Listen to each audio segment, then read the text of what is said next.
Sabe uma coisa que eu reparei? Eu percebi que alguns cristãos, eles têm uma certa raiva por Judas, né? Às vezes quando toca nesse nome, nesse assunto, muitos já começam a achar ruim. Por causa da atitude dele que ele fez com Jesus de traí-lo. Só que esse tipo de pessoa, pessoal, Judas, você encontra em qualquer lugar. Talvez um irmão seu, talvez você seja o Judas. José tinha logo os irmãos tudo, né? Os Judas, poderíamos apelidá-los assim. Mas essa característica de traidor, muitas pessoas têm à nossa volta. Se a gente for ficar com raiva de todas essas pessoas, irmão, a gente não vive. E você precisa entender uma coisa.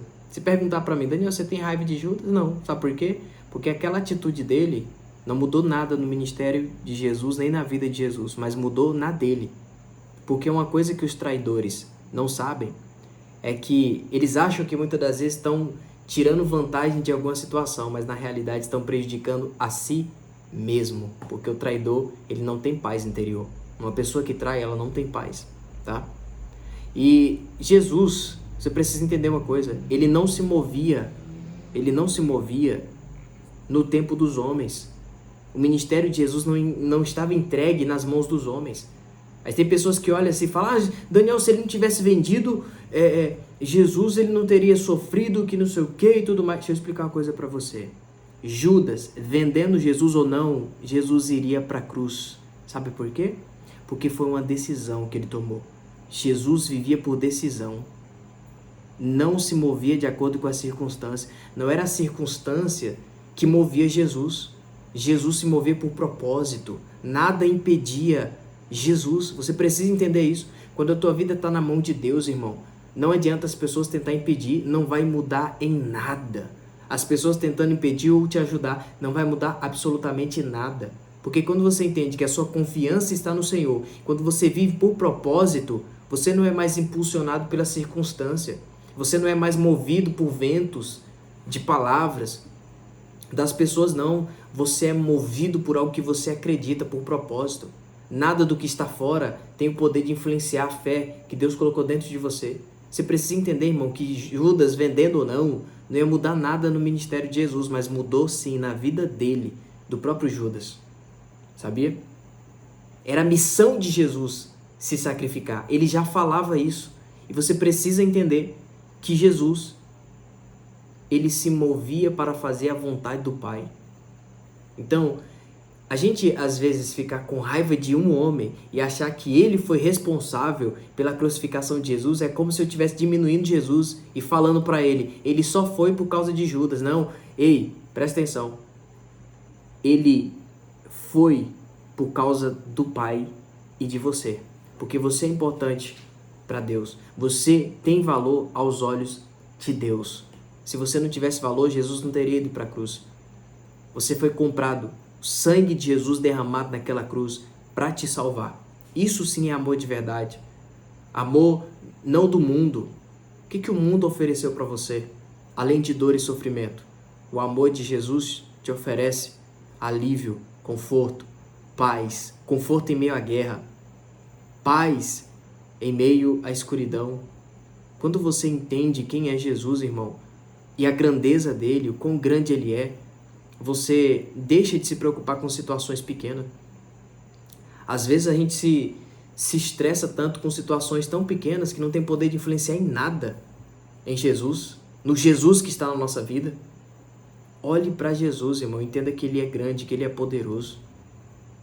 Então, não pense que Jesus foi para a cruz por causa de que Judas vendeu. Vendendo ou não, Jesus iria para a cruz, era uma decisão dele. Ele se movia por propósito para fazer a vontade do Pai. Ele ia. Ok? Não era por causa de um homem que iria atrapalhar isso. Mas de repente alguns falam assim, não, mas espera aí, mas se Judas não falar a localização de Jesus, os soldados não iriam achar. Aí eu pergunto para você, e quem disse que Jesus estava se escondendo? Jesus não foi para o jardim para se esconder, ele foi para orar.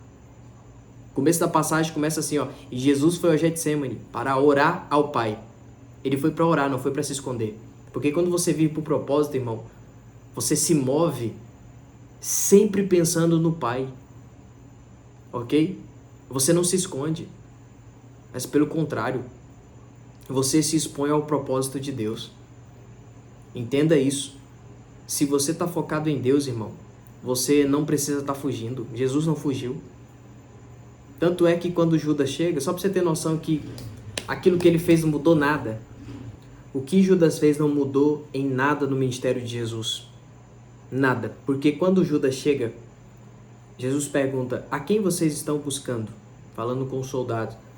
Ele diz: Jesus Nazareno. Jesus diz: sou eu. O que acontece? Todo mundo cai no chão. Ele poderia ter ido embora. Tá vendo? Que não tem nada a ver com Judas. Judas não tinha o poder de parar o ministério de Jesus. Entenda isso. Quando você está focado em agradar a Deus, quando você depende somente de Deus, irmão, nenhum homem tem o poder de te atrasar. Nenhuma pessoa tem o poder de impedir o que Deus preparou para você. Entenda isso. Jesus estava focado na missão. Ninguém ia parar ele. Ele decidiu se entregar porque aquilo era a vontade do Pai. E Jesus se movia por propósito, pela vontade do Pai. Ele era disciplinado. Tudo isso por amor a mim e a você. Tudo isso por amor a mim e a você. Não permita que situações mínimas venham abalar a sua fé no Jesus Todo-Poderoso que anda sobre as águas, que acalma a tempestade, que cura, que liberta, que restaura, que prospera. Jesus, ele é perfeito, ele é o caminho, a verdade e a vida, João 14,6. Ele é tudo que você precisa. Ele é tudo que você necessita.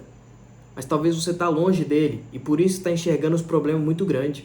Mas quando você está perto de Jesus, enxerga a grandeza dele, você começa a enxergar o quão poderoso ele é e o tanto que ele é capaz de fazer na sua vida, que você olha para os problemas e não faz nem sentido. Se torna tão insignificantes. Fortalece a tua fé, não as tuas dúvidas, tá? Judas, olha que interessante. Por que ele aparece lá? Por que a Bíblia fala sobre isso? Só para te explicar uma coisa. O maior ensinamento de Jesus, ali naquelas passagens, muita gente sempre retrata essa parte do momento em que ele está traindo, né? Mas um tanto de pessoas que traem, até mesmo alguns cristãos, traem uns aos outros, seu marido, sua esposa, seus amigos, porque uma pessoa que não vive por princípios, uma pessoa que não vive pela verdade, se move por qualquer estímulo, entende? É uma pessoa fraca, uma pessoa que depois de fazer aquilo que é errado, sempre vai ficar se culpando e não tem paz. Os traíras não têm paz, entenda isso, e estão por todos os lugares. Mas você não precisa se tornar essa pessoa. Deus não te chamou para isso. Deus espera mais de você, tá? Deus espera mais de você. E olha que interessante, lá em João 18, quando ele chega, Jesus, na verdade João 18 não fala sobre isso, mas em outras passagens, né, em outros livros, Jesus chama Judas de amigo. Sabe o que ele quis ensinar pra gente? Seja um bom amigo, ainda que as pessoas não sejam bons com você. Ainda que as pessoas não sejam boas com você, seja boas com as pessoas, plante o bem, ok? Se você está rodeado de pessoas que traem, você não faz isso. Você não permite que a maldade do mundo venha afetar a bondade do seu coração, a bondade que o Espírito Santo colocou no seu coração. Porque essa bondade não vem da gente, vem do Espírito Santo. Então, quando você dá liberdade ao Espírito Santo agir na tua vida, você se torna uma pessoa, um exemplo, um modelo para as outras pessoas. Você já não se torna uma pessoa mais reativa, mas uma pessoa ativa no Espírito. O que significa isso? Uma pessoa reativa ou uma pessoa ativa no Espírito? Vamos supor que você está no seu trabalho e alguém fala mal de você. Você é um bom amigo. Jesus, apesar de Judas ter traído, Jesus chamou ele de amigo. O que Jesus estava querendo dizer com isso? A bondade que há no meu coração não será afetada por aquilo que você está fazendo por mim. Por essa maldade que você está fazendo. Então, quando de repente tem uma pessoa no seu trabalho que está falando mal de você, o que é isso na prática? É quando você não devolve na mesma moeda. É quando você não decide falar mal, mas pelo contrário, você fala bem dessa pessoa. Você não está entendendo. Você quebra essa pessoa no meio. Literalmente, você deixa a pessoa quebrada. Sabe por quê? Porque todo mundo vai perceber que você é uma pessoa diferente. Que você é uma pessoa de Deus. Que você é um bom amigo. Seja um bom amigo para as pessoas. Mas entenda, bondade, ser bom, a gente tem que entender que não pode, essa bondade não pode nos afastar de Deus. Ser bom não é fazer o que todo mundo quer que você faça, não é ser pisado, ok? Amor sem sabedoria acaba se tornando abuso. Bondade sem sabedoria acaba se tornando abuso. Porque tem muitas pessoas folgadas no mundo. Então não é sobre isso, ok? Mas é sobre você entender a sua identidade. Todo mundo fala mal de você, você não fala mal de ninguém. Todo mundo tenta puxar o seu tapete, você não procura puxar o tapete de ninguém. Sabe por quê? Porque tua vida não depende das pessoas, tua vida depende de Deus. Ainda que as pessoas tentem te prejudicar, irmão, coloca a tua confiança em Deus. Sabe por quê? Porque Deus vai abrir a porta para você e vai te honrar na frente de todo mundo. Eu creio nisso. Você acredita? Digita amém aí, digita eu creio. Então você não precisa estar preocupado. Porque a maldade que as pessoas tentam fazer com você não vai abalar a sua fé. Se a tua fé está firme com Deus, se você tem uma fé inabalável, nada vai te parar. Você continua fiel aos seus princípios, você continua fiel aos seus valores e assim você consegue ganhar muitas pessoas para Jesus. Muito mais vivendo o evangelho do que somente falando. Claro que falar é mais fácil, a teoria é mais fácil, mas a prática é mais difícil, dói, mas é necessário. Porque você vai ver os frutos que você vai colher. É como se você colocasse brasas vivas na cabeça dessas pessoas e falasse assim, por mais que você é um péssimo amigo, eu sou um bom amigo. Por quê? Porque é isso que Deus quer que eu seja. Não é sobre reagir, é sobre agir no Espírito. Não é sobre a maldade das pessoas te influenciar, mas é sobre a bondade de Deus em você influenciar essas outras pessoas. Você como cristão foi chamado para transformar vidas. Haja como tal, para transformar, para gerar transformação aonde você for. Seja bom naquilo que você faz. Não se preocupe se tem alguém tentando te atrapalhar. Não vai conseguir, porque Deus é na tua vida, ok? Continue se mantendo firme, fiel, procurando ser uma pessoa que faz o bem, procurando fazer o que é certo, procurando ser uma pessoa justa. E ser uma pessoa justa, às vezes você vai ter que dizer não para algumas coisas. E às vezes dizer não vai desagradar algumas pessoas que querem fazer coisas erradas. Você entende? Que tudo tem um limite. Por isso que você precisa entender que se aquilo que as pessoas querem fazer com você é algo errado, não aceite isso. Coloque limites. Que você não estará sendo uma pessoa ruim por isso. Mas não deixe de ser uma pessoa boa. Só porque alguém está tentando te prejudicar. Continue fiel, olhando para Deus. Porque Deus está vendo tudo. Ok? Deus está vendo tudo.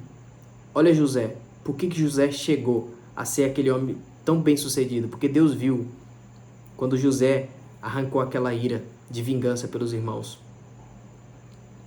E quando você mantém teu coração focado em Deus, irmão, nada te abala. Nada te abala. Então, se isso fez sentido para você, entenda, Judas tem em todo lugar. Judas não influenciou em nada no ministério de Jesus. Ele só aparece ali para Jesus nos ensinar esse ensinamento, essa preciosidade. Ele só aparece ali para nos ensinar algo. Que por mais que as pessoas tentam fazer o mal com você, você continua sendo uma pessoa que agrada os olhos de Deus. Ok? Não permita que o mal venha te mover, mas permita que o Espírito Santo é que mova você. Quando você permite que o mal te mova, você age pela raiva, você age pela ira e você acaba tomando decisões precipitadas. Agora, quando você se permite ser movido pelo Espírito, você procura tomar decisões que agradam a Deus. Não que agradam ao mundo, que agrada a Deus. Continue focado na sua missão. Grande é a recompensa que Deus tem para você que se mantém firme, fiel aos seus princípios e valores. Que os seus princípios não sejam negociáveis, tá? Os princípios de Jesus não eram negociáveis. Ele não se transformava em uma pessoa mal só porque estavam sendo mal com ele. Ele continuava sendo aquilo que Deus se agradava. Continue sendo aquilo que Deus se agrada. Essa versão de alguém que tem princípios e valores.